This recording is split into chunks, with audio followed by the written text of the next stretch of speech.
It's about history, policy, and impact.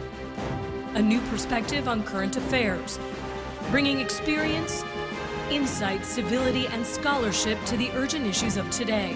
It's about our past, present, and future. Your host, Pulitzer Prize-winning author and journalist, Douglas Blackmon. From the University of Virginia's Miller Center, this is American Forum. Welcome back to American Forum. I'm Doug Blackmon. In the spring of 2014, troubled Flint, Michigan, hoping to save some money, began pumping its drinking water out of the river flowing through the center of the city, a place 75 miles from Detroit that had once been a powerhouse of American automaking and industrialism. Citizens immediately complained that the water looked and smelled bad. State and local officials insisted it was fine. Until 18 months later, testing revealed conclusively that the water didn't just stink, it contained high levels of lead, and thousands of city residents, especially children, may have been seriously poisoned through the incompetence or malfeasance of public servants. Michigan's Republican governor, Rick Snyder, has been imperiled by the controversy. Government workers have been criminally indicted. President Obama and Democratic presidential candidates seized on the city's public health crisis as an example of our country's abandonment of poor people. But what is the real origin of a public policy train wreck like the water crisis in Flint? Is it callous political leaders, incompetent government technicians, corruption, or something much deeper? In this episode, we'll try to answer that. Our guest is Andrew Highsmith, a history professor at the University of California, Irvine, who long before the water crisis was studying what happened in Flint, Michigan over the past 50 years and how it fits into the broad decline of so many urban areas in America. He's just published a new book titled Demolition Means Progress: Flint, Michigan, and the Fate of the American Metropolis. He says the crisis in Flint is rooted in decades of failed urban renewal efforts, questionable corporate conduct, and the often misunderstood reality of racial segregation in the North and Midwest. Andrew, thanks for being here. Thank you for having me. So, whose fault is what has happened in Flint, Michigan? Well, the truth is that there's enough blame to go around. The blame has to start with Governor Rick Snyder, who declared Flint's financial emergency in 2011 and then subsequently appointed the series of 4 emergency managers who have effectively governed the city over the past 5 years. And so Governor Snyder, and he's owned his share of the blame in recent months. Also, those emergency managers he appointed who oversaw the switch to the Flint River. But also there are failures and missteps at all levels of government. The EPA was lax in overseeing its lead and water rules, and so too was the Michigan Department of Environmental Quality. And so there's enough blame to be spread across different levels of government, local, state, and federal. But the truth is that if we want to understand Flint's lead and water crisis, we also have to dig much deeper to a variety of other forces, many of them structural in nature, that have led and contributed to this water crisis. And what I mean by that is that if we want to understand why it was that Flint was in a state of emergency in 2011, we have to go back a couple generations to think about the changes in the city that occurred over that period. In particular, 2 key migrations, both of them government-sponsored. The first of those was the migration of industrial capital, in particular General Motors factories from the city to suburbs and rural areas. And over time, this out-migration of factories from the central city helped to contribute to a massive economic crisis in the city that helped to lay the groundwork for this emergency declaration. But it's also important to understand why this lead and water crisis has had such a disproportionate effect on people of color and the poor. And to understand that, we also have to dig back several generations to think about racially discriminatory housing and urban development policies in particular that have kept many African Americans locked inside the central city. But let's go back, let's dig into some of that. I mean, the first big migration that you just referred to is, broadly speaking, the Great Migration of African Americans from the South to the North, and then the way that it was that Midwestern cities and northern cities received this massive movement of African Americans just before World War II and just after, headed for the hope and opportunity, it seemed, of these places that obviously were vastly better than the conditions they were leaving in the Deep South. So that's what leads to this giant population of African Americans being in these places. But you just referred to this another migration that government, I don't know if you said sponsored or approved or engineered, but the movement of the factories out of the city and out into the suburbs. How was it that, I mean, that sounds like just a business decision that a company made, that we'd be smarter to have our factory out there. So what's the government role in that having happened? Government at all levels endorsed these types of migrations during the decades following World War II. Prior to World War II, virtually all of GM's industrial infrastructure in Flint and Genesee County was located inside of the city limits in the city of Flint. But really from 1940 to 1960, GM embarked on a new suburban investment strategy in Genesee County. And as part of that suburban investment strategy, they built 8 new industrial complexes, all of them in the racially segregated suburbs surrounding the city. And in doing so, there were a variety of different reasons for them shifting that capital from the city to the suburbs. Some of it was about the fact that Flint had very little space left for industrial development. It was a pretty densely packed city at the time. But there were other factors in play as well. At the local level, the city actually subsidized those shifts from the city to the suburbs by granting water extensions and sewer extensions to those plants. That might seem surprising at first blush, but the truth is that city officials believed that industrial development anywhere in the metropolis was a benefit to everyone in the metropolitan area. And they also were eyeing those plants for annexation and ultimately regional government, but those plans failed. And so ultimately the plants that shifted from the city to the suburbs were lost to the city.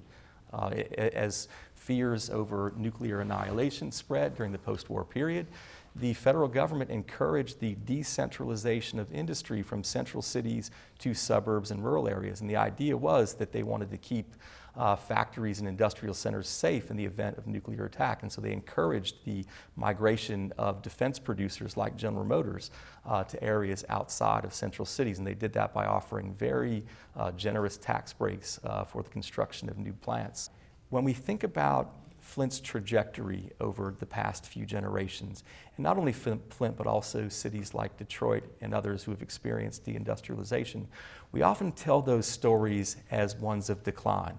From some golden moment in the past, a downward trajectory toward deindustrialization and urban decline and so forth. And what I discovered in doing research for the book is that narrative is a narrative that revolves too narrowly around the experiences of white working class people, and in particular white working class men, because there really never was a golden era for people of color or women in cities such as Flint.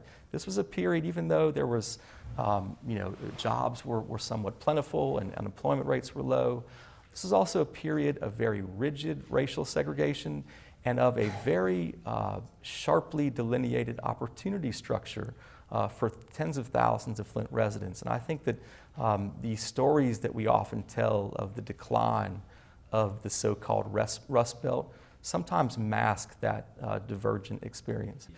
We look at a place like Detroit or a place like Flint and the terrible decline that it had, and we think of it as, we see it as a place where giant macro forces of the economy, simply the winds of time and the winds of change simply turned against this place, and it turned out so badly because the industry moved away.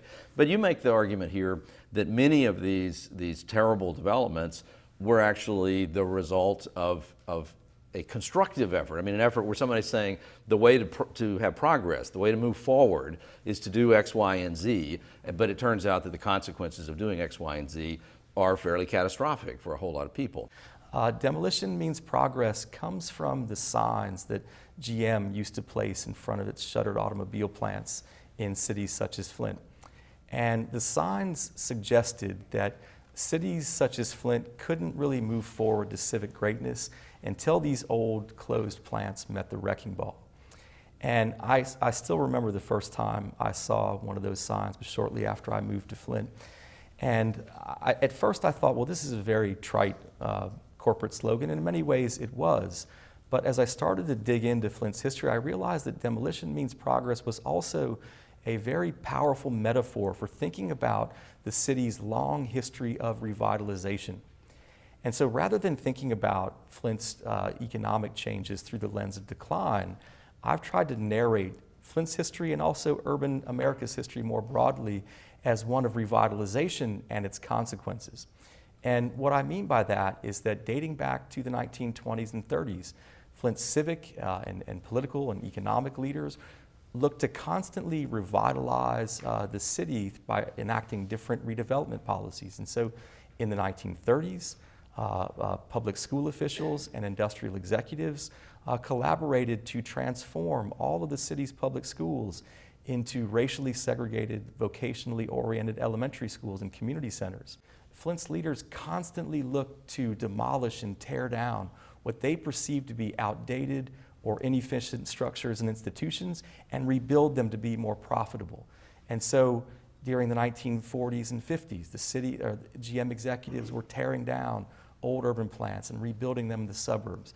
And when those efforts didn't create a renaissance, the city looked to tear down African American neighborhoods and replace them with the freeway and new factories and public housing. And as I narrate in the book, this long string of revitalization efforts ultimately contributed to Flint being one of the most racially segregated, economically polarized, and politically fragmented regions in the nation.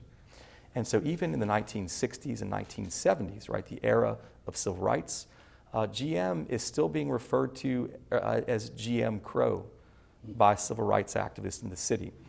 And GM, even in the era of significant environmental reforms and legislation, is still heavily polluting neighborhoods adjacent to its factories, neighborhoods populated by and large by African American people.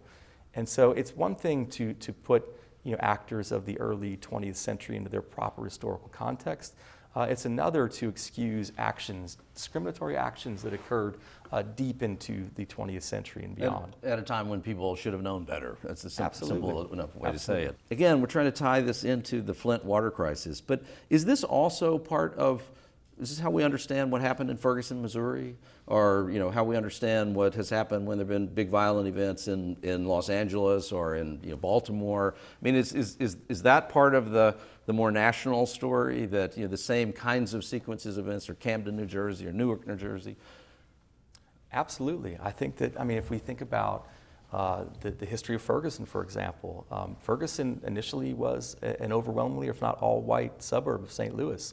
But that suburb transitioned over time to a black majority due in large part to public policies. Public policies related to subsidized housing that funneled African Americans from St. Louis, from North St. Louis in particular, into resegregated neighborhoods in Ferguson and elsewhere.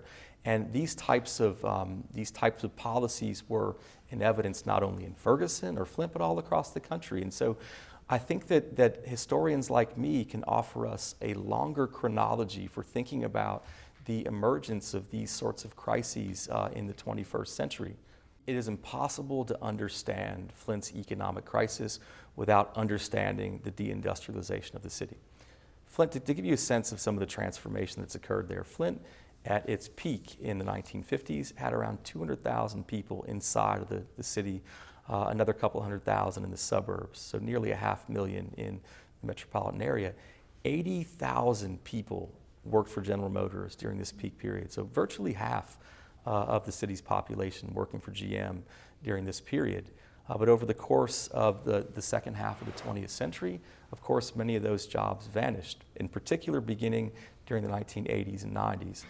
And such that by the turn of the 21st century, the city had fewer than 10,000 jobs left. So a loss of around 75,000 GM jobs in Genesee County over the past 65 years. And those losses have been felt in dramatic ways, in higher astronomical rates of unemployment, in home foreclosures and vacancies, in a sharply declining tax base, in decreased funding for the public schools. And so it's impossible to understand Flint's economic transformation. It's impossible to understand the declaration of financial emergency without understanding the ravages of deindustrialization.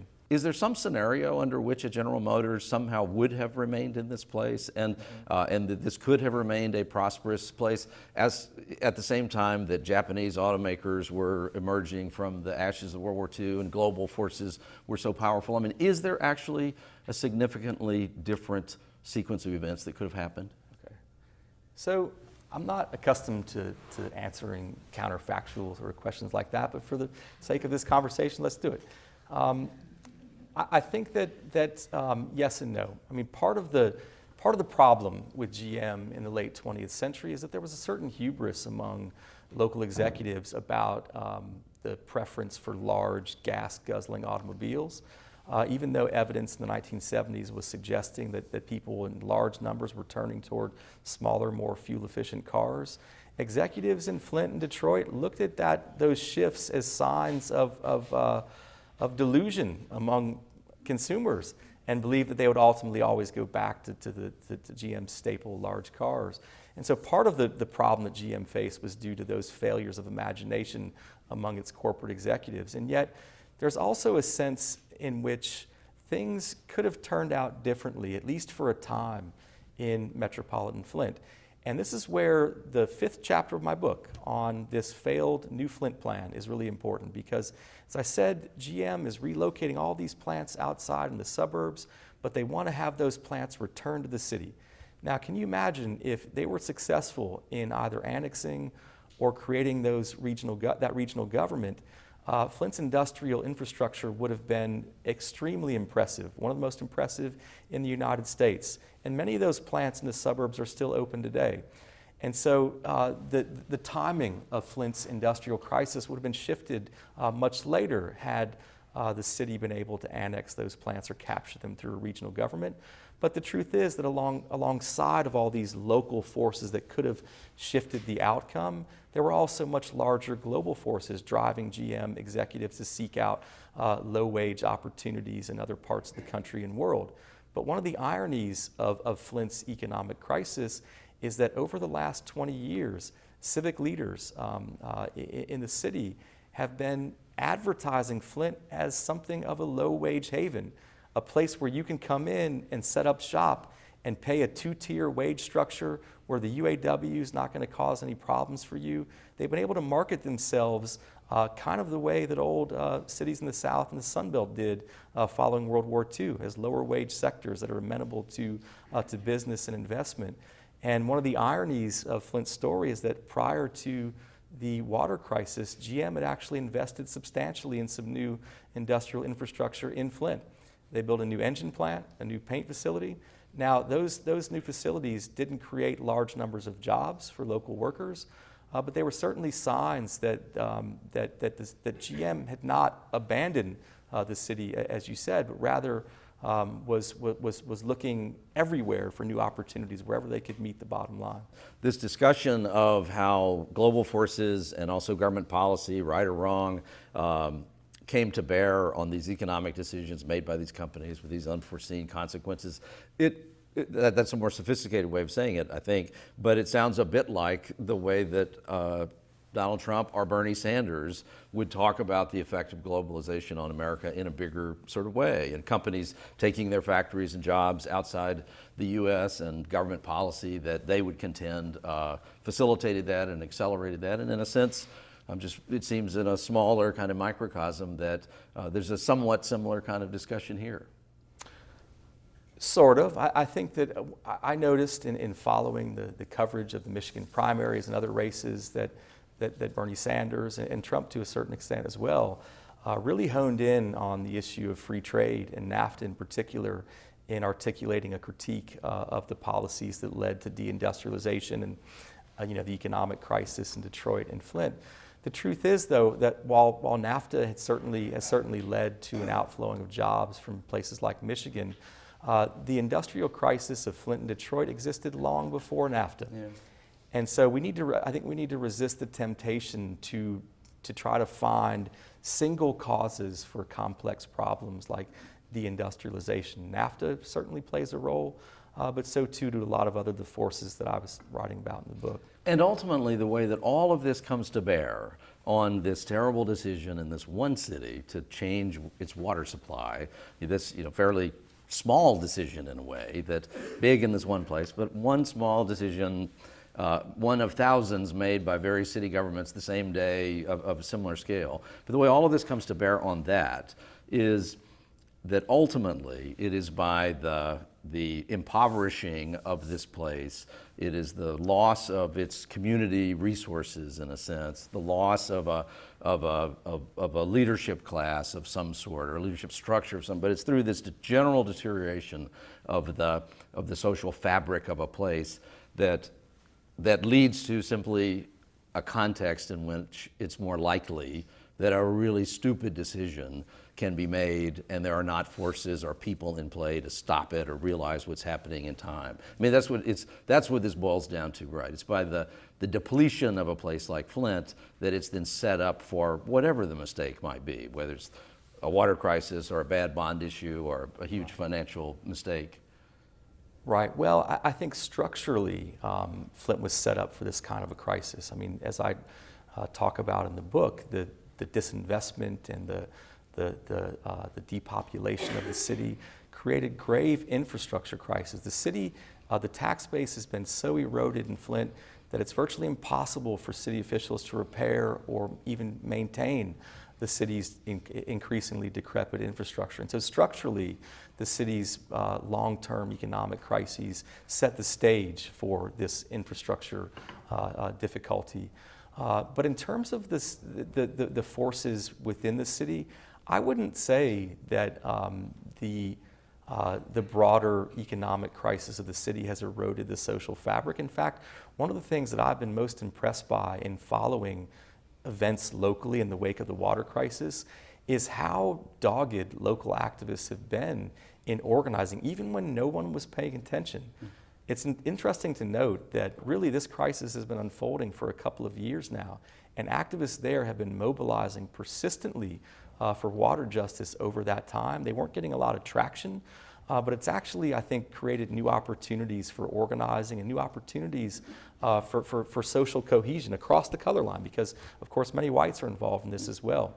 And one of the other interesting outgrowths of the water crisis, I think, is that it's actually created new opportunities to connect infrastructure with the broader Black Lives Matter movement that's been sweeping the nation.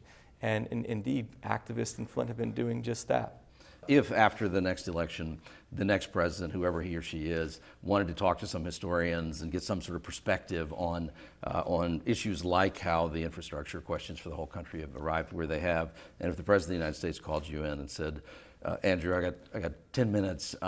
What's the one thing or the two things that I really most need to understand about what happened in Flint, Michigan for me to do a better job addressing these kinds of issues as president of the United States? What would you tell that president? What I would say over and over again to the next president is that you cannot cut your way out of urban economic crises and social inequality.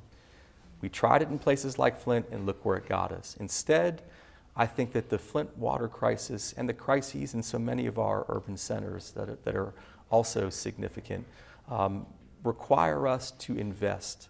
And the interesting and exciting possibility that Flint presents is the opportunity to link investment in infrastructure with investment in new jobs. Because all of the city's water lines are going to need to be replaced, and that's going to create new jobs, new higher paying jobs, and hopefully many of those jobs will go to Flint residents. But government officials are going to have to ensure that that happens. And so new investment in infrastructure, new investment in jobs, and new investment in education, because if we don't do that, then at some point down the road, we're going to go back to Flint. And maybe it won't be lead in the water next time. Maybe it'll be a collapsed school or a bridge in Detroit. And so the lesson, I think, of the Flint water crisis is that you can't cut your way out of crisis, and we need to look to new investment. Andrew Highsmith, thanks for being with us. Thank you. The book is Demolition Means Progress: Flint, Michigan, and the Fate of the American Metropolis. We hope you'll continue this conversation, not just about Flint, Michigan, but about all the big questions in American life.